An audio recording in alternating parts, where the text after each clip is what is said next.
Hello everyone. आज का आपका टॉपिक है उपदंश रोग। उपदंश रोग का मॉडर्न कोरिलेशन है एसटीडी। ठीक है, हम डिटेल में देखते हैं। उपदंश रोग आचार्यों ने जैसे आज हम जिसको सेक्सुअली ट्रांसमिटेड डिजीज बोलते हैं उसको हमारे आचार्य जो है पहले ही वर्णन कर चुके हैं। तो उन्होंने उसका नामकरण किया था उपदंश रोग। तो इसको डिटेल में देखते हैं उपदंश रोग है क्या। तो व्याधि परिचय जब हम देखते हैं तो उपदंश रोग में सबसे पहले होता क्या है, पर्टिकुलर किस एरिया की ये डिजीज है, वही इसकी क्या बन जाएगी, डेफिनेशन हो जाएगी। तो देखते हैं, मेल और फीमेल, स्त्री और पुरुष के जनन अंग यानी कि रिप्रोडक्टिव ऑर्गन, स्त्री और पुरुष के जनन अंगों पर उत्पन्न पीत रक्त स्राव युक्त व्रण, यानी कि क्या है, वहां पर व्रण बनेगा। व्रण बन के उससे स्राव कैसा होगा, पीत रक्त युक्त। ब्लड भी निकल सकता है, पस भी निकल सकती है। वहां पर जो व्रण बन रहा है कहाँ पर, रिप्रोडक्टिव ऑर्गन पर, उसी को हम क्या बोलेंगे, उपदंश। यानी कि इन शॉर्ट हम समझें तो उपदंश के अंदर होता क्या है, पर्टिकुलर एरिया पर क्या होगा, वुंड बन जाएंगे और उनमें से क्या होगा, स्राव होगा। अब ये जो डिजीज है रिप्रोडक्टिव एरिया की डिजीज है, तो निदान भी इसके उसी के जैसे रहेंगे। जैसे सबसे पहले हम इसका निदान देखते हैं, अत्यधिक व्यवाय करना। अगर क्या है, व्यवाय बहुत ज़्यादा करेंगे तो उसकी वजह से भी क्या है, जो हाइजीन है पर्टिकुलर एरिया की वो मेंटेन नहीं रहेगी। अयोग्य स्त्री के साथ क्या है, मैथुन करना, जैसे रजस्वला हो सकती है या दीर्घ रोमा। तो क्या है, आचार्यों ने मना किया है, रजस्वला के साथ मैथुन नहीं करना चाहिए। और दीर्घ रोमा है तो क्या है, ये क्या है, वहाँ पर हाइजीन मेंटेन नहीं रहेगी। लिंग प्रदेश पर हस्त नख दंत पैर आदि से क्या है, अगर कोई आघात लग जाए, कोई चोट लग जाए, या फिर क्या है, उसको पर्टिकुलर टाइम पर प्रॉपर वॉश ना करने से, तो लिंग प्रदेश पर योग्य प्रकार से धावन ना करना, उसको वॉश ना करना, हाइजीन अगर मेंटेन नहीं रखी गई तो। और चतुष्पाद, चतुष्पाद योनि से मैथुन करने पर, जैसे गाय भैंस हैं, या फिर लिंग को तीव्रता से दबाने पर क्या है, पर्टिकुलर ये डिजीज हो सकती है। इसके पूर्व रूप क्या रहेंगे, रक्तिमा, रेडनेस आ जाएगी, वहां पर हीट बढ़ जाएगी, उष्णाधिक्य होगा और पेन होगा। तो तीन ही इसके पूर्ण रूप है, आपको याद रखने हैं। रक्तिमा, उष्णाधिक यानी कि रेडनेस हो जाएगी, वुंड बनेगा तो प्रॉब्लम जो है रेडनेस होगी, क्योंकि वुंड अगर बन रहा है तो वहां पर पित्त और रक्त का इन्वॉल्वमेंट है। तो उष्णाधिक्य होगा, पित्त की वजह से, रक्त की वजह से रक्तिमा रहेगी, और क्या होगा, वहां पर पेन होगा। अब है इसके भेद। भेद कितने बताए हैं आचार्यों ने, 5 भेद का इसके अंदर वर्णन किया है। वातज उपदंश, पित्तज उपदंश और कफज उपदंश, ये तो हो गए 3 दोष के अकॉर्डिंग। एक है सन्निपातज और रक्तज। 5 इसके भेद बताए गए हैं, 3 दोषज, एक सन्निपातज और रक्तज उपदंश। फिर देखते हैं हम इसकी संप्राप्ति। संप्राप्ति में जैसे अभी मैंने क्या बोला, वुंड बनेगा तो दोष कौन सा रहेगा, पित्त। तो यहाँ पर आपको याद रखना है कि कौन से दोष की इसके अंदर प्रधानता है। मेनली तो ये जो ये डिजीज है वो त्रिदोषज होती है, लेकिन मेन यहाँ पर प्रधानता किसकी रहेगी, पित्त की रहेगी। तो निदान सेवन किया, निदान सेवन से पित्त प्रधान त्रिदोष का क्या होगा, प्रकोप होगा। यानी कि पित्त त्रिदोष में क्या रहेगा, प्रधान रहेगा, और दोष का क्या हो जाएगा, प्रकोप हो जाएगा। अब ये दोष प्रकोपित होकर के स्थान संचय कहाँ करेंगे, लिंग प्रदेश में करेंगे। तो प्रकोपित दोषों का लिंग प्रदेश में क्या होगा, स्थान संश्रय। अब दोषों ने जहाँ पर स्थान संश्रय करा है वहीं क्या होगा, दोष दूष्य समूर्छना होगी, और क्या होगा, ख वैगुण्य या स्रोतो दृष्टि वाली स्थिति बनेगी।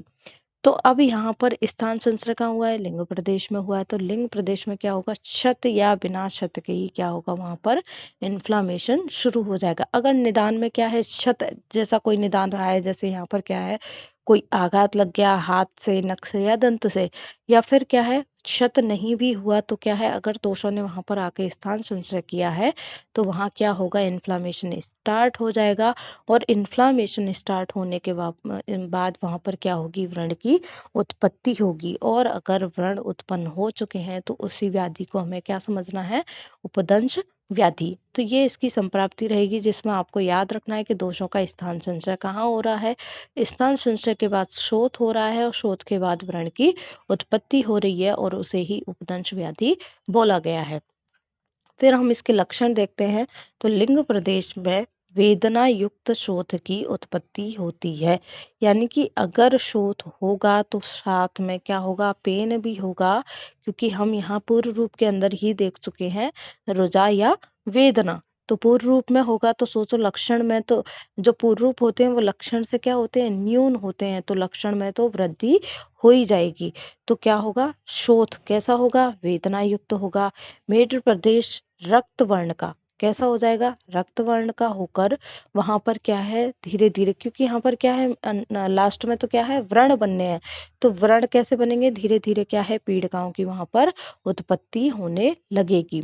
क्या होगा, लिंग प्रदेश का पाक होकर के, अब व्रण किसकी वजह से बनता है, मेनली पित्त की वजह से, और जहाँ पित्त होगा वहां पाक होगा, तो क्या होगा, उस स्थान का पाक होकर व्रण की क्या हो जाएगी, वहां पर उत्पत्ति होगी।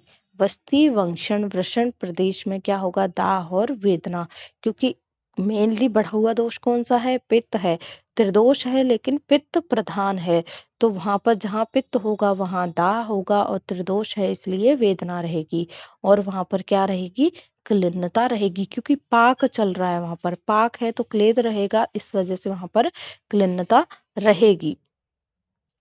फिर है उसके बाद, ये तो हमने पढ़े अभी सामान्य लक्षण, फिर है उसके अकॉर्डिंग, दोष के अकॉर्डिंग, जैसे वातज में क्या है, अब जैसा हमने देखा है वहां पर व्रण बन रहे हैं, तो दोष के अकॉर्डिंग जो व्रण है वो किस तरीके का दिखाई देगा, या वहां पर उस पर्टिकुलर एरिया पे जनरल सिम्टम क्या रहेंगे, उसके अकॉर्डिंग हमें भेद का क्लासिफिकेशन करना है। तो वातज उपदंश में क्या रहेगा, लिंग प्रदेश पर कृष्ण जो स्फोट बन रहे हैं वो कैसे बनेंगे, कृष्ण वर्ण के बनेंगे।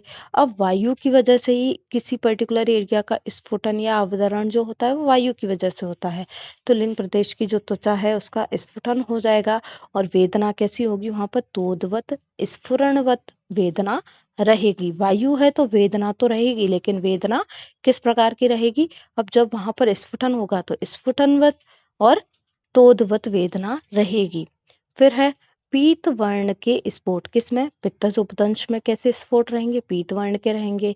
पर्टिकुलर एरिया पे हमने देखा भी था, सामान्य सिम्टम में भी था, दाह और ज्वर रहेगा। अत्यधिक मात्रा में क्लेद, क्योंकि पाक हो रहा है, पाक रहेगा तो पस रहेगी, इसलिए क्या होगा, वहां पर क्लेद होगा। और लिंग प्रदेश में क्या है, पित्त बढ़ा रहेगा, तो पाक कैसे होगा, अचिरकारी, यानी कि शीघ्रता से वहां पर पाक होगा।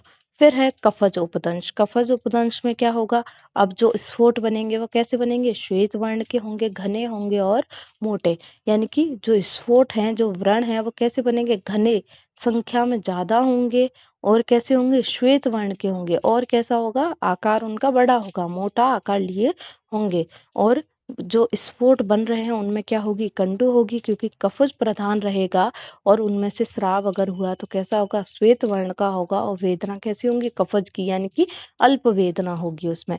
फिर है रक्तज उपदंश, रक्त में कैसे स्फोट की उत्पत्ति होगी, मांस के जैसे, अगर उन स्फोट से स्राव होगा तो क्या होगा, ब्लड निकलेगा, रक्त का स्राव होगा। बाकी के लक्षण रक्त और पित्त के समान रहते हैं, इसलिए बाकी के लक्षण पित्तज उपदंश के समान ही रहेंगे। फिर है सन्निपातज उपदंश, सन्निपातज उपदंश में तीनों दोषों के रहेंगे, तो वातादि त्रिदोष उपदंश के लक्षण रहेंगे, और क्या होगा, वहां पर कृमि की उत्पत्ति हो सकती है, क्योंकि तीनों दोष साथ में कफ और पित्त हैं, वायु भी है, तो कृमि की उत्पत्ति भी वहां हो सकती है। और विभिन्न श्राव और विभिन्न वेदना, जैसे दोष की अधिकता वहां रहेगी वैसा ही श्राव और उसी के अकॉर्डिंग वहां वेदना होगी। फिर हम इसमें साध्य साध्यता देखते हैं, तो वातज पित्तज कफज कैसे होते हैं, सुख साध्य होते हैं, रक्तज याप्य होता है, सन्निपातज असाध्य होता है। और अगर उस एरिया का मांस कट जाए, शिश्न का मांस अगर कटने लग गया हो और अगर कटकर गिर गया हो तो उपदंश कैसा होता है, असाध्य होता है। तो इसकी साध्य साध्यता भी आप दिमाग में रखिएगा कि जो तीन दोषज होते हैं वो सुख साध्य होते हैं, ये असाध्य होता है और ये याप्य होता है।